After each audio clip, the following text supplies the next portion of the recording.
from the Heart. Hello and welcome back to Horror from the Heart, episode 20. Can't believe we've already gotten to 20 different frickin' episodes, but here we are. This time, I kind of want to talk about true crime type of stuff. Now, I know there's tons of podcasts and YouTube channels and documentaries and everything that's out there that talk about true crime stuff. So I mean, that's one of the reasons why I'm trying to do this the way I'm doing it. I'm not wanting to specifically talk about that, but it falls in the realm of horror. And I find it interesting because I do like true crime stuff. I don't know why, same reason why I don't know why a lot of other people get like the true crime stuff, but it's fascinating in its own little way, from what makes these people tick to how they committed murders and how they got caught, or if they got caught. So the part of this that I wanted to talk about today, though, was that kind of like fascination when it comes to true crime. Because I was having a conversation with my niece, and she had brought up Hannibal Lecter. Now, Hannibal Lecter is, of course, a fictional serial killer, but it was Hannibal the Cannibal. Kickback, eating people, but he was smart, he was intriguing, he was enduring, and if you watch the actual TV series that they did for him, you really kind of felt for the guy.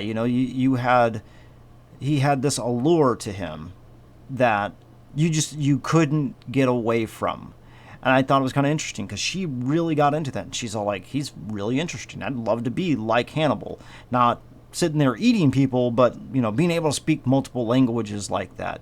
Or being able to have, the life that he had as far as like the life of luxury kind of thing. Simply because he was an intriguing character. Now, if we take that and we get into real life stuff that's out there, there's quite a few serial killers out there, or even events that have happened that have people that are just attracted to that in that kind of weird way.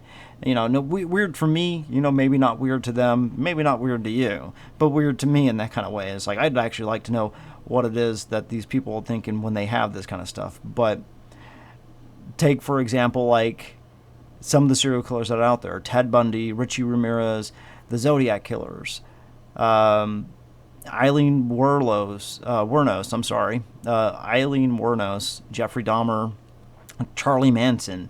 You're talking about these people who did these horrific things, but they have like fan clubs and stuff like that.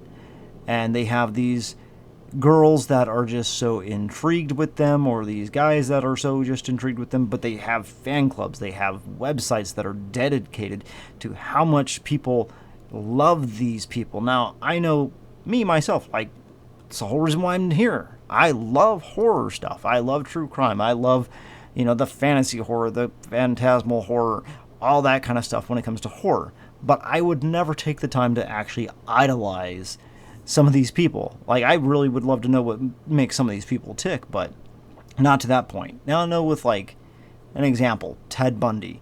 Ted Bundy apparently was a handsome man, and he had this allure, and just the way he talked to people had drawn people in. I mean, that was one of the reasons why he was able to get away with what he did for so long, is because he was unsuspecting, and nobody would think, oh man, this guy's a complete creep and a serial killer, and he is just an absolute downright monster.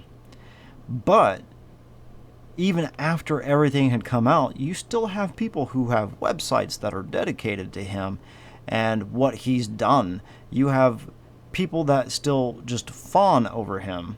I mean, Eileen Wuornos was another one of those ones where, she did everything that she did, but there's still websites to this day that are up that are just dedicated to her. Now, on that also, I was sitting there talking about this yesterday. It was because it was like I'm compiling for the idea for this, episode and everything. And it was the Columbine shooting. I remember hearing stories and reading stuff on that even after that happened, you had these teenage girls that were just so fascinated with these boys who did this horrific event. I mean, even to the point where some of these people were getting tattoos of the guys themselves to still having like dedicated fan pages or wanting to mimic what these people did. Now, I don't know if that says, the the kind of health crisis that we have when it comes to being here in America on certain things. I'm not here to discuss that in any kind of way, because we could definitely use better mental health stuff that's over here.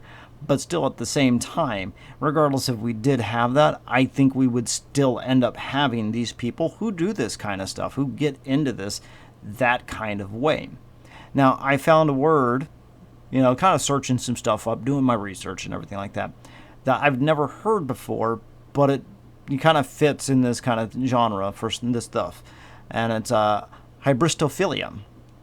Now, Hybristophilia is, as put down in Wikipedia, is a sexual interest in and attraction to those who commit crimes, a paraphernalia in which sexual arousal, facilitation, and attainment of orgasm and responsive to and contingent upon with a partner known to have committed a crime. The term is derived from the Greek word of harbizine. I don't know if I pronounced that right. I don't speak Greek. Or meaning to commit an outrage against someone.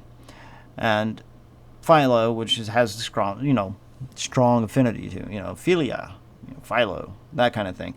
But that word, hybristophilia, right there. And I know not everybody who gets into that kind of stuff has like this sexual attraction to that kind of thing or wants to get off on that kind of stuff. But it's still at the same time, it kind of fits in that to where it's like these people are just drawn to this kind of thing. Prime example, talking with my niece, like I said, and her fascination with how Hannibal was. For her, it wasn't the idea of him eating people, because, she definitely understands what happens when you do cannibalism, as far as what it does to your brain and everything. But at the same time, just the amount of intrigue that she had just in that character, and to think that there's real world people out there that people will follow to the nth degree like this, and kind of like the whole Bonnie and Clyde syndrome type of thing. And if you've never heard that, that's kind of like that same kind of thing. It's not really the aspect of being sexually aroused or anything like that to that, but more in the idea of wanting that kind of thing because of how Bonnie and Clyde were, and if you don't know who Bonnie and Clyde are, maybe later on I'll do something about that. Let me know if you don't know, if you want to hear something about Bonnie and Clyde, because actually, being here in the States, being here in Texas and stuff like that, you get quite a bit of information about that kind of stuff. But Bonnie and Clyde syndrome is kind of like in the same thing as like Stockholm syndrome in that kind of way. Whereas like instead of these people being captors, they're just intrigued. And it's like oh my God, you do this horrible, horrible stuff. And that just, I don't know what that does to me, but it makes my heart flutter. And I just want to be with you kind of thing, He's so handsome. He's so beautiful, that kind of thing, and they, Richie Ramirez, that prime example, kind of, detracting from that to going into this. Richie Ramirez is prime example. Somebody married him even after all this stuff came out. Somebody married him. Charlie Manson still has tons of fan letters that would go out to him all the time about how he was done wrong and how he was right and all this other stuff. So it's kind of, like I said, in that vein of Stockholm syndrome, but you're not a captor. You're an outside observer type of thing. So, people like me, like I said, I like listening to the stories. I like finding out about that kind of stuff. But I'm not to that point of, doing a fan club or anything like that. But I'm kind of curious if you guys know anybody who kind of idolizes some of these serial killers. Or even if you do. I'm not here to judge. That's completely up to you on what you want to do. As long as, for me, it's one of those, as long as you're not, hurting yourself or hurting other people type of thing, by all means, have all the fascination in the world that you want.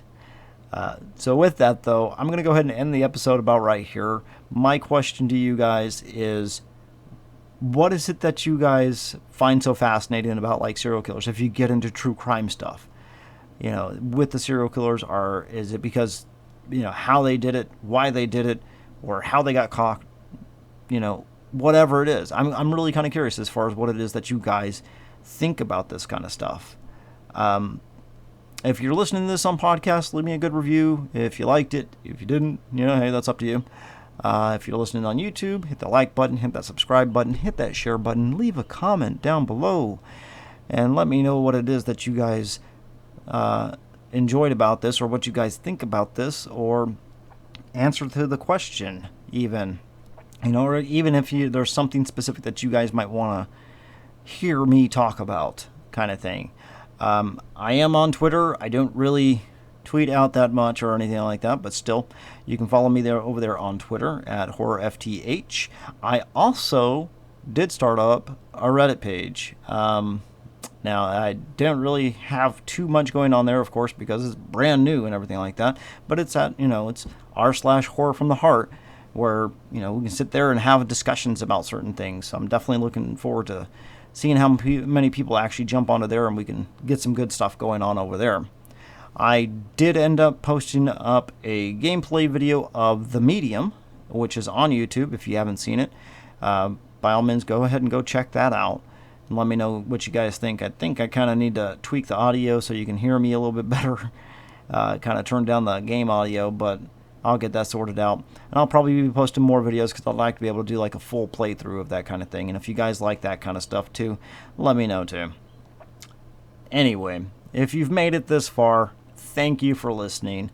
I really appreciate all the time and effort that you guys take to sit here and listen to me drone on about certain things. And I hope to see you guys in the next episode.